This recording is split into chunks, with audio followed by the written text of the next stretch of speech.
Bapak Ibu dosen, seperti kita ketahui bahwa sejak diterbitkannya petunjuk teknis layanan pengembangan profesi dan karir dosen tahun 2026 yang disosialisasikan beberapa waktu yang lalu, banyak dosen di berbagai kampus itu menyampaikan satu keresahan yang sama. Bukan karena mereka tidak bekerja, bukan karena mereka tidak produktif, tetapi karena standar yang dipakai sekarang itu benar-benar berbeda dari sebelumnya ya. Kalau dulu kenaikan jabatan akademik itu identik dengan mengumpulkan angka kredit. Nah, sekarang yang dinilai itu adalah lebih kepada dampaknya, kualitas maupun reputasi global. Nah, pertanyaannya adalah apakah kebijakan ini itu dirasa adil atau justru menjauhkan karir akademik dari realitas dosen di lapangan. Nah, di video ini saya akan bedah satu persatu tanpa basa-basi berdasarkan dari informasi beberapa dosen ya. Banyak dosen yang menilai kalau jabatan akademik untuk berdasarkan juknis itu jauh berbeda. Nah, dulu Bapak Ibu dosen ya, soal waktu itu kita mengumpulkan berbagai macam KUM ya, yang kemudian bisa diajukan untuk kenaikan jabatan akademik dosen. Nah, di video ini saya akan membahasnya itu lagi ya. Tapi sebelum saya membahas ini lebih dalam, saya menginformasikan kepada Bapak Ibu dosen bahwa bagi Bapak Ibu dosen yang ingin mendownload e-book yang bisa digunakan untuk menulis di jurnal Scopus ya, yang lebih mudah, kemudian menulis di jurnal Sinta 1 hingga Sinta 6, menulis buku dengan proses yang lebih cepat, lebih mudah ya, apalagi sekarang itu kita memakainya untuk jabatan akademik dosen ya. Bapak Ibu dosen bisa mendownloadnya melalui link yang sudah saya sediakan pada deskripsi dari video ini. Bapak Ibu dosen terbiasakan untuk membaca deskripsi karena biasanya informasi juga saya sampaikan di situ. Bapak Ibu dosen juga bisa memfollow Instagram saya, Facebook maupun TikTok. Biasanya juga informasi terkait dengan webinar penulisan artikel ilmiah di jurnal internasional. Biasanya saya sampaikan informasinya di sosial media saya. Nah, baik Bapak Ibu dosen, pertama dulu bahwa banyak dosen yang menilai bahwa kenaikan jabatan akademik itu semakin sulit dibandingkan dengan kebijakan sebelumnya. Kemudian banyak yang berspekulasi bahwa beruntung ya mereka-mereka yang naik jabatan akademik di tahun-tahun sebelumnya, yaitu tahun 2025, tahun 2024. Sebenarnya begini Bapak Ibu dosen ya, kita harus bisa mempelajari atau membaca situasi kondisi di Indonesia di mana ketika seringkali terjadi pergantian pemimpin ya, dalam hal ini adalah baik itu presiden maupun di Kemendikbud Ristek Dikti, itu seringkali akan ada muncul kebijakan-kebijakan baru. Nah, saya juga tidak memahami bahwa kenapa setiap kali ganti pemimpin itu harus berubah kebijakan. Dan pada akhirnya justru kebijakan tersebut itu dirasa membebani banyak dosen. Nah, kalau kita tahu semestinya setiap kali berganti pemimpin pasti akan muncul kebijakan baru, maka kalau kita tidak siap lebih awal, maka kita akan merasa keberatan ketika muncul kebijakan baru tersebut. Jadi Bapak Ibu dosen, nanti pada tahun 2027 mungkin akan ada juga kebijakan-kebijakan baru yang muncul. Nah, oleh karena itu, kalau misalnya ini tidak tidak dimanfaatkan dengan betul-betul, ketika misalnya Bapak Ibu guru, Bapak Ibu dosen mau naik jabatan akademik dosen, maka bisa kemungkinan juga di tahun berikutnya itu akan jauh lebih berat lagi gitu ya. Jadi itu sebenarnya pesan realita yang harus kita pahami ya untuk setiap kali pergantian pemimpin.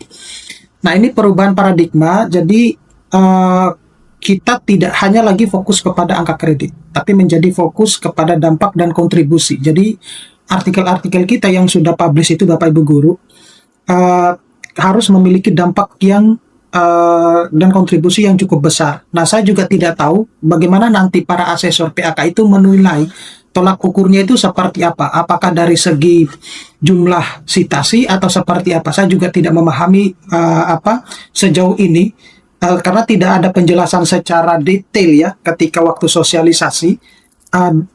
Tolak ukur penilaian dampak dan kontribusi itu seperti apa ketika misalnya dosen sudah berhasil publikasi kemudian itu digunakan untuk kenaikan jabatan akademik dosen ya, karena akan sangat berpengaruh terhadap penilaian yang akan diberikan oleh asesor gitu.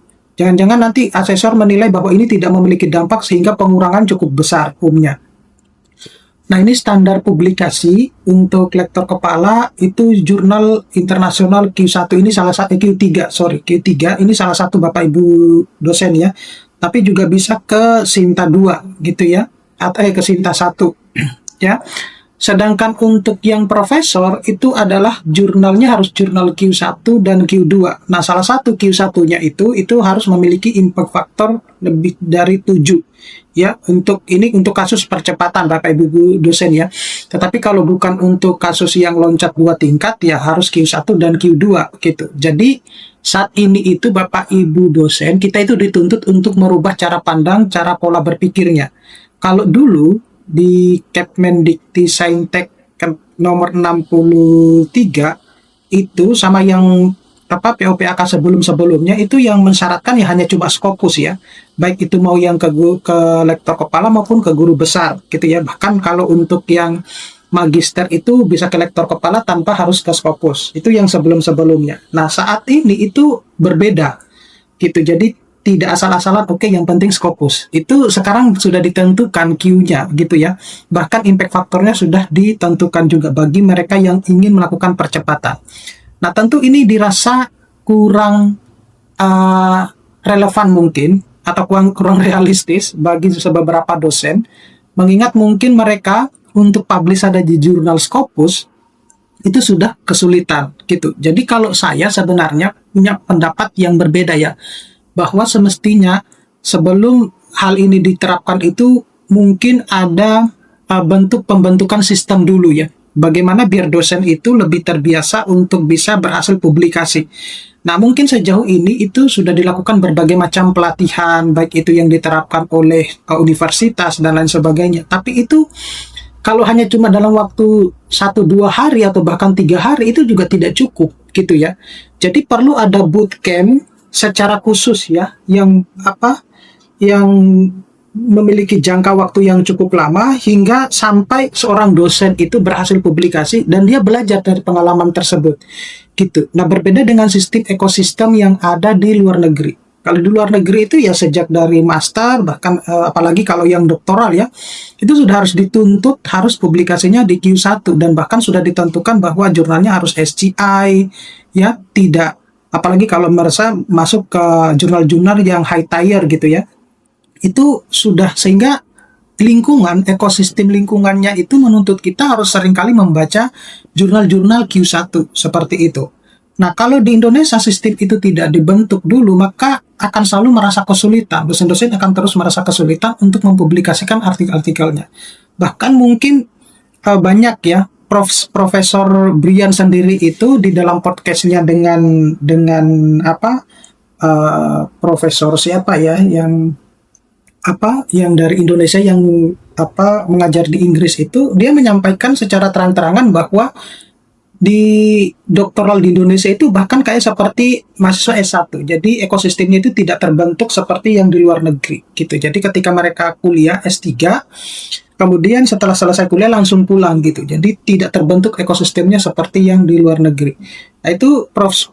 Brian sendiri itu menyampaikan hal tersebut gitu. Artinya ya pasti akan dinilai oleh sebagian dosen berat ya untuk mempublikasikan artikel-artikelnya di Q1 ya, untuk apalagi yang ingin menuju ke profesor gitu. Tapi Bapak Ibu dosen tidak perlu khawatir ya, sudah harus bisa dipersiapkan ya kalau ingin menjadi profesor untuk bisa berhasil publikasi di Q1 maupun Q2 gitu ya. Nanti Bapak Ibu dosen bisa DM ke Instagram saya ya untuk kita sharing ilmu ya terkait dengan publikasi ini. Nah, selanjutnya itu adalah beban penelitian. Nah, ini juga yang masih belum dipahami ya oleh sebagian besar dosen. Sebenarnya proporsi angka kredit penelitian itu ini sudah juga dibahas di dalam POPAK 2019. Jadi kalau Bapak Ibu dosen membuka lagi POPAK 2019, proporsi ini itu bukan sesuatu hal yang baru. Ini itu sudah saya lakukan di jabatan akademik saya yang sebelumnya. Gitu. Saya menerapkan ini sehingga bisa loncat kum yang lebih besar waktu itu. Nah, jadi beban lektor penelitiannya itu ada lebih dari 35%, lektor kepala 40%, dan profesor itu 45%. Nah, contohnya seperti apa? Jadi misalnya saat ini, Bapak Ibu dosen itu berada pada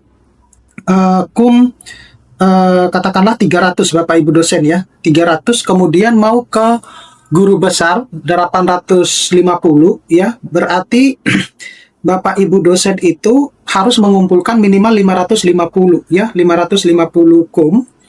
Nah, kalau ke guru besar karena bidang penelitiannya itu 45%, maka dari 550 itu 45%-nya itu berapa? Jadi sekitar 247,5 itu harus baru di bidang penelitian saja. Nah, tetapi saran saya Bapak Ibu dosen itu jangan dipres, jangan dikumpulkan 247, tapi misalnya menjadi 290 seperti itu ya. 290. Kenapa demikian? Karena akan dipotong oleh asesor.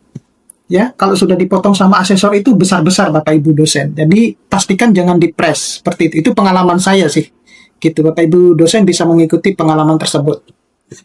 Nah, untuk uji kompetensi ini berlaku untuk semua jenjang, tapi tidak seperti yang mungkin Bapak Ibu bayangkan ya. Harus ada wawancara dan lain sebagainya. Tidak. Ini sudah include di dalam pengajuan jabatan akademik dosen, dan ini menjadi gerbang utama dalam kenaikan jabatan akademik dosen.